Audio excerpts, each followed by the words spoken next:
Lawrence Bishnoi ने मुंबई में अब तक जिन जिन को धमकाया है उनमें अभिनेता सलमान खान, शाहरुख खान, अक्षय कुमार, सोनू सूद, मिथुन चक्रवर्ती, विवेक ओबराय, रोहित शेट्टी, एकता कपूर, तुषार कपूर, जॉन अब्राहम, सुनील शेट्टी के नाम शामिल हैं। इनके अलावा मीडिया रिपोर्टर्स के मुताबिक उसने जिन्हें धमकी दी है उनमें real estate developer Shaikh Ali, real estate developer Dheeraj Virwani, विधायक असलम शेख और बाबा सिद्दीकी के नाम प्रमुख चर्चा में रहे।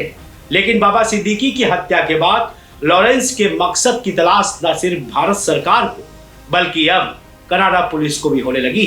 आखिर लॉरेंस मुंबई में रहकर ऐसा क्या करना चाहता है जिसको लेकर तमाम सिक्योरिटी एजेंसियां अब हाई अलर्ट पर है। लॉरेंस के पीछे कौन है, लॉरेंस के पीछे किसका हाथ है और लॉरेंस का असली निशाना अब कौन है और उस निशाने को भेदने के बाद लॉरेंस अपनी किस छवि के साथ अब आगे बढ़ने की फिराक में, बिश्नोई समाज का रहनुमा या फिर अंडरवर्ल्ड डॉन। नमस्कार, मैं हूं पीयूष मणि अवस्थी। आप देख रहे हैं इंडिया जंक्शन की खास पेशकश कब्जा। लॉरेंस बिश्नोई ने मुंबई में अब तक जिन जिन को धमकाया है उनमें अभिनेता सलमान खान, शाहरुख खान, अक्षय कुमार, सोनू सूद, मिथुन चक्रवर्ती, विवेक ओबराय, रोहित शेट्टी, एकता कपूर, तुषार कपूर, जॉन अब्राहम, सुनील शेट्टी के नाम शामिल हैं। इसके अलावा मीडिया रिपोर्ट्स के मुताबिक उसने जिन्हें धमकी दी उनमें real estate developer Shaikh Ali, SA builder, real estate developer Dheeraj Virwani, विधायक असलम शेख और नेता बाबा सिद्दीकी का नाम प्रमुख रूप से चर्चा में रहे हैं। लेकिन बाबा सिद्दीकी की हत्या के बाद लॉरेंस के मकसद की तलाश न सिर्फ भारत सरकार को बल्कि अब कनाडियन पुलिस को भी होने लगी है। आखिर लॉरेंस मुंबई में रहकर ऐसा क्या करना चाहता है जिसको लेकर तमाम सिक्योरिटी एजेंसीज अब हाई अलर्ट पर आ गई हैं। लॉरेंस के पीछे ऐसा कौन सा हाथ है और लॉरेंस का असली निशाना अब कौन है और उस निशाने को भेदने के बाद लॉरेंस अपनी किस छवि के साथ अब आगे बढ़ने की फिराक में है, बिश्नोई समाज का रहनुमा या फिर एक अंडरवर्ल्ड डॉन।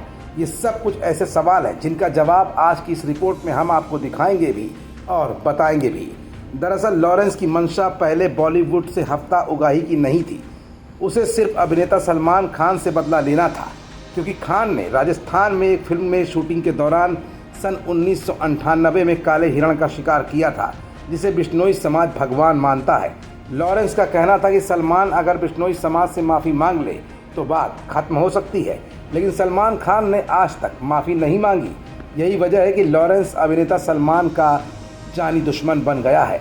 लॉरेंस फिलहाल गुजरात के साबरमती जेल में बंद है, लेकिन उसके शूटर्स देश भर में अपने पैर पसार चुके हैं।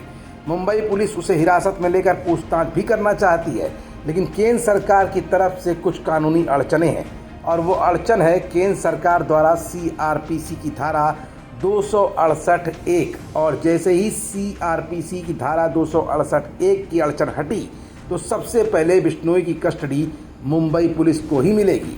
लेकिन लॉरेंस बिश्नोई से पहले मुंबई में जिन लोगों ने आतंक को दहशत दी थी, इनमें से 70 के दशक में करीम लाला, वरदराजन मुदलियार और हाजी मस्तान नाम के 3 डॉन का मुंबई अंडरवर्ल्ड पर सिक्का चला करता था। 1960-1970 के दशक में इन तीनों डॉनों की मुंबई अंडरवर्ल्ड पर हुकूमत थी। तीनों ने मुंबई को अपने मुताबिक 3-3 हिस्सों में बांट लिया था। तीनों का सब कुछ ठीक ठाक चल रहा था, लेकिन इस समय सन 1980 के दशक में दाऊद इब्राहिम की एंट्री होती है, लेकिन उसके रास्ते में अरुण गवली रोड़ा बनने लगा, जिसके बाद दोनों गैंग में जमकर खूनी संघर्ष हुआ। गवली गैंग के लोगों ने दाऊद के बहनोई हसीना पारकर के पति को गोलियों से भून डाला था, जिसके बाद दाऊद और गवली के बीच जंग छिड़ गई। दोनों तरफ से 26 लोगों की जानें गई थी। दाऊद ने बनारस के ब्रजेश सिंह को पहली बार AK-47 के साथ गवली के शूटर को मारने के लिए JJ अस्पताल भेजा था।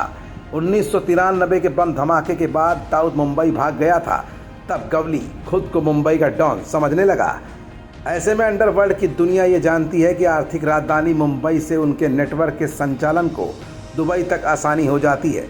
न सिर्फ दुबई बल्कि आसपास के सटे हुए देश में अंडरवर्ल्ड का सिक्का कामयाब होने लगता है, क्योंकि रुपयों से लेकर अपार अकूत संपत्ति हासिल करना मुंबई के अंदर आसान है और देश की मोटी असामी भी यहीं पर रहती हैं, जिनको धमका कर पैसा लेना अंडरवर्ल्ड की कोई नई आदत नहीं। और इसी आदत की तर्ज पर अब लॉरेंस ने अपने कदम आगे बढ़ा दिए हैं। बाबा सिद्दीकी की हत्या के बाद लॉरेंस का दबदबा कैनेडियन पुलिस अथॉरिटी से लेकर मुंबई की गलियों तक में अब गूंजने लगा है। अब ये भी सवाल उठने लगे हैं कि लॉरेंस का अगला निशाना अब कौन। खबरों से जुड़े रहने के लिए सब्सक्राइब करें हमारा चैनल इंडिया जंक्शन।